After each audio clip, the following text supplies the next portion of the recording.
Assalamu Alaikum salam. alaikum. You mentioned about how the husband has a financial obligation to take care of the household, of course.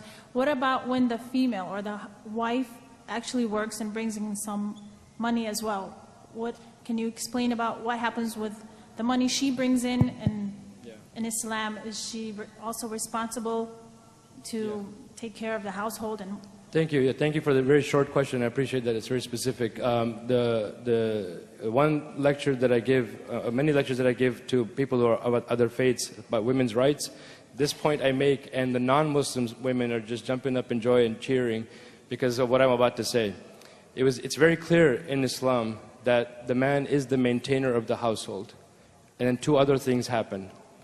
The woman, the wife, if after consultation, discussion, mutual discussion, then it has a job, every penny, are sisters listening?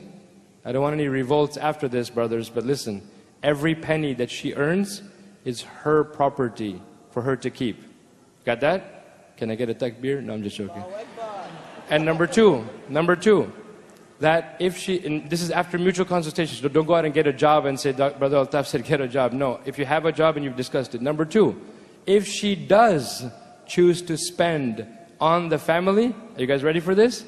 Every penny of that is considered her charity upon the family. Can you imagine that? Can you imagine a religion more merciful than that?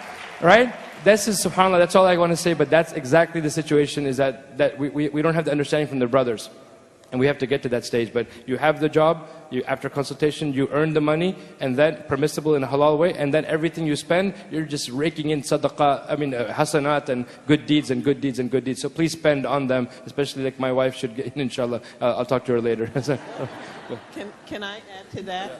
Can you hear me? I think the other thing is for women to know this, because it's one thing for it to be the case, but when we don't know it, we don't exercise what is our right, okay? And so we then hear a husband who says, oh baby, can you help me with this? No, baby, it's your responsibility to do this. And you don't know what your right is, so you can't demand your right. You can't even exercise your right when you don't know what your right is.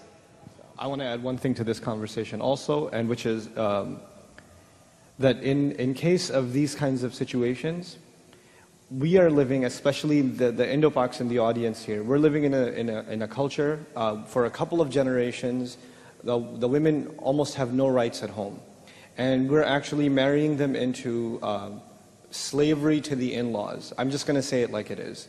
There are cases of psychological abuse that are far worse than any kind of physical abuse that are happening in what was supposed to be originally a big happy family, the joint family system, but has now turned into literally psychological torture for these poor women who marry into these homes, and their lives are just given into serving whoever, and they're actually forced, in many cases that I personally know of, they are forced to go to work, and not a penny of what they earn they get to see themselves. And they are trapped in that situation because they feel that if they ask for anything, then they're going to, you know what they do? The in-laws, they call her parents and say, what kind of daughter did you raise?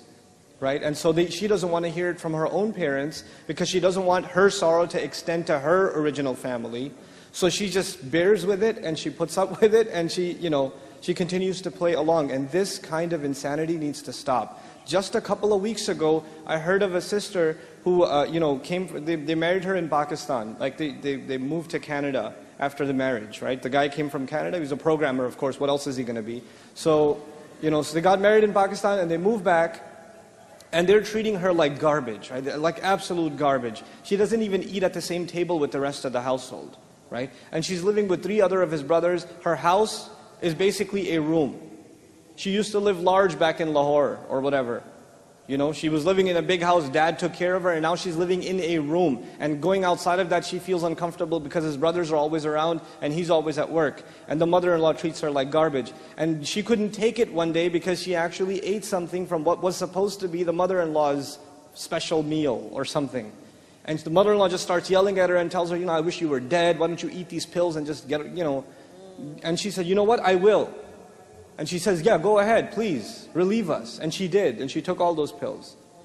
And, you know, they had to call 911, and, you know, social services or whatever version of it they have in Canada came in, and the family's now under investigation for, you know, this kind of psychological abuse. And then they call the imam and say, look, these you know, this girl, I don't know how their parents raised her, she went to the kuffar for help. And I was like, Allahu Akbar, sister, go to the kuffar for help. What are you talking about? Who's the kafir here?